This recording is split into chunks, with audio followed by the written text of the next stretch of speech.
Hey guys, me again, you know who I am, and today I'm here to talk to you about the dev workshop for all the master rank and stat changes for the weapons. Now there's a lot of changes, and they're not even done yet because beam weapons are still, they're still working on beam weapons to add that to the dev workshop and stuff like that. So that's gonna be nice. But I'm gonna give you the ones that stand out the most to me in particular. Like some weapons have been made top fucking tier with these buffs, and others have been kind of left in the dumpster. Now, I don't really agree with a lot of these master rank changes because it feels like any master rank change that is like 10 or more feels like a nerf because it hurts its availability. And I'll take an example, for instance. So let's take the Bratton Prime. So the Bratton Prime is getting a status buff from 20 to 26% and a crit chance buff of 10 to 12%, but it's being moved all the way to MR8. What the fuck you fuck? That doesn't seem right. All right, moving on. Let's get to the good changes that I've taken note of. So first change is Telos Boltor. Telos Boltor with this buff is going to be better than the Boltor Prime buff that the Prime version is getting. So much better. So with these buff stats, the Telos Boltor has 14 less damage than the Boltor Prime, but it has a magazine size of 90. It has a syndicate proc and a higher crit chance with these buffs. It has a 30% crit chance, and that's tied with the Soma Prime. So it's gonna make that super heavily viable for hunter munitions. That's amazing. Now the Boltor Prime is getting more status chance. Boltor Prime's getting from 10 to 24 status, but that's not the big deal since the Telos Boltor is also getting status buff from 7.5 to 16. So with that being said, you can build a hybrid on both of them, but I can promise you the Telos Boltor will probably come out on top. And on top of that, the Boltor Prime got a mastery rank increase from 2 to 14. So there's honestly no reason to use the Prime version over the Telos version after these changes. Now the Tiberon, we finally got a Tiberon buff, and it's huge. Now the Tiberon is being moved from MR4 to MR10, but these changes are incredible. So it's getting a 26% crit chance. And if you put point strike on this, it's going to have a 65% crit chance, and it has a 16% status chance and a 2.4 times critical multiplier, but its damage is getting reduced from 60 to 40, and that's really good because here's the thing: Tiberon rivens right now, though the price is probably going to go up, are really cheap. Typically you buy them on trade chat for around 30 platinum, and I'd recommend if you have a Tiberon riven or you just got a Tiberon riven, keep it, and you're going to roll it for crit chance. Now, I have a riven for the Tiberon, and it gives me 302% critical chance, and it gives me some other stats like minus weapon recoil and zoom. But with the Tiberon buff, that's going to give me a total of 143% critical chance. So that's going to tear through people. That's going to be amazing. Now, the Telos Boltor also got a little status buff and a crit chance buff of 12.5% status to 29% status chance, which is pretty good. So it's going to be more status oriented compared to the Boltor Prime, and it also got a crit chance bump of like 3%, so it's going from 10 to 13%. The Hema finally doesn't consume ammo anymore like it says it does. It's supposed to take ammo from your blood, but it had ammo, and on top of that, you'd lose ammo pretty fast because the damage was kind of low on that thing. So it wasn't really good. I mean, but this is definitely a nice change, a step in the right direction for the Hema. Now, all the bows have got a massive charge speed increase, so that means no more speed trigger on your compound bows like the Dread, the Paris, and so on and so forth. However, speaking of the Paris, like I think all of them got a mastery increase, if I'm not mistaken, and the Paris Prime got its mastery rank doubled from 4 to 8, and granted, with the Dread's also getting its mastery increase, but it's only getting a 0 to 5 increase. And the Dread is better.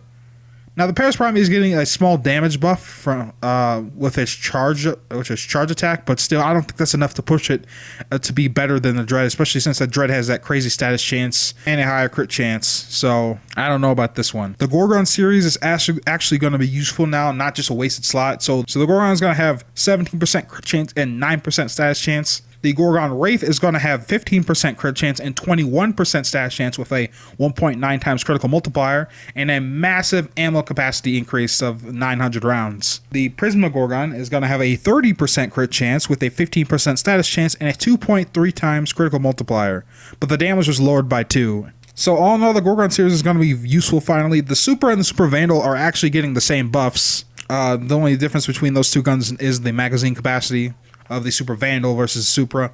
But anyways, the Super and the Super Vandal will have a 20% crit chance and a 22% status chance. So that means if you're using the Super Augment to get a status, to increase that base status to make it actually like worth using, you don't need that anymore. So that's good. It's getting an accuracy buff, a projectile speed buff. So all in all, that seems pretty fair. Magnus and the Act Magnus are getting nearly double their damage. But the Act Magnus is getting a slower reload and fire rate, and the regular Magnus is getting a crit and status chance buff to match the Act version. So it's going from 20 crit and status chance to 25% on both of those stats, just like the Act Magnus, and it's getting a faster reload speed. Now those are the standout changes that really stood out to me. There are some nerfs that really stood out to me. Like I mentioned, the Bratton Prime going from 0 to 8 MR, which is, I think that's silly. The Pandero is getting a nerf. I think this didn't need to happen, really. This is only really powerful revolver we had in the game. Fast shooting revolver, I should say. But I guess this is to make it more in line with the Vasto Prime, I guess. But it's getting its crit chance decreased from 30 to 26. It's getting a 1% status decrease from 15 to 14%. It's getting its crit multiplier decreased from 2.5 to 2 times. And it's getting though it is getting a 10 damage increase, so it's going from 76 to 86. Now the Burst on Prime, it is getting buffed. However, its mastery rank is being moved up all the way from 0 to 12. MR12. That's where the Raktacernos and the Cerberus Prime are sitting right now. And I don't think it needs that high of an MR to justify the buffs it's getting. Because, they are getting crit status and crit multiplier buffs, but the Burst on Prime still has really low base damage, so I don't think this is going to be worth it at all for the Burst on Prime, but we'll have to see. So Burst on Prime is getting a status increase from 15 to 30%. It's getting a crit chance increase from 5 to 18%, and it's getting a crit damage increase from 1.5 to 8 to 1.8 times. But it's getting a damage decrease from 39 to 36, which doesn't make sense to me, but we'll have to see when we get the changes rolled out. Now, puzzlingly, the Aklex it didn't get any changes, but its MR increased from 8 to 15. 15 MR. So I think that's going to be like the highest in the game, higher than the Euphorna Prime, and I don't think it needs that. Because the Lex Prime is also getting a master rank increase, but it's only from 5 to 8. So it's not even this high. I think this is silly. On top of that, the relics are rare and they only drop from Barrow anyways, so... And the weapon's really not that good, not that great considering the high amount of recoil due to that extra fire rate.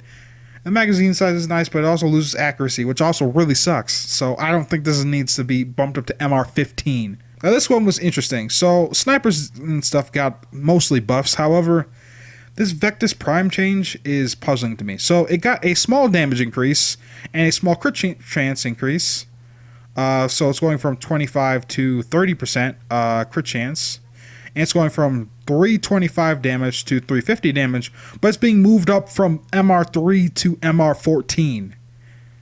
And just for reference, the normal Vectis is getting a master rank decrease from MR3 to MR2. So, why is this? At that point, you might as well just use the normal Vectis if you don't have the MR. And the normal Vectis is good, if not better, than the Vectis Prime because of it's just one-shot magazine, so you don't have to waste a mod slot on that. But those two are very, very comparable, and they're very close as far as DP damage output goes. So that doesn't feel right to me. Anyway, guys, those are the standout changes to me. The other changes were kind of minor. And there's some buffs that didn't need to happen. Like, for instance, the Lanka's getting buffed again, though it's getting its MR increased from 7 to 10, but it's getting its projectile speed increased and its quick shot damage increased from 100 to 200. And I think that's bizarre. Rubico's getting a buff. There's a lot of other guns that are getting a buff that don't need it, like the Tenora is getting yet another buff and stuff like that. But those are all the changes that stood out to me in particular. So thank you guys for watching. I hope you guys enjoyed, and I'll catch you guys next time. Peace.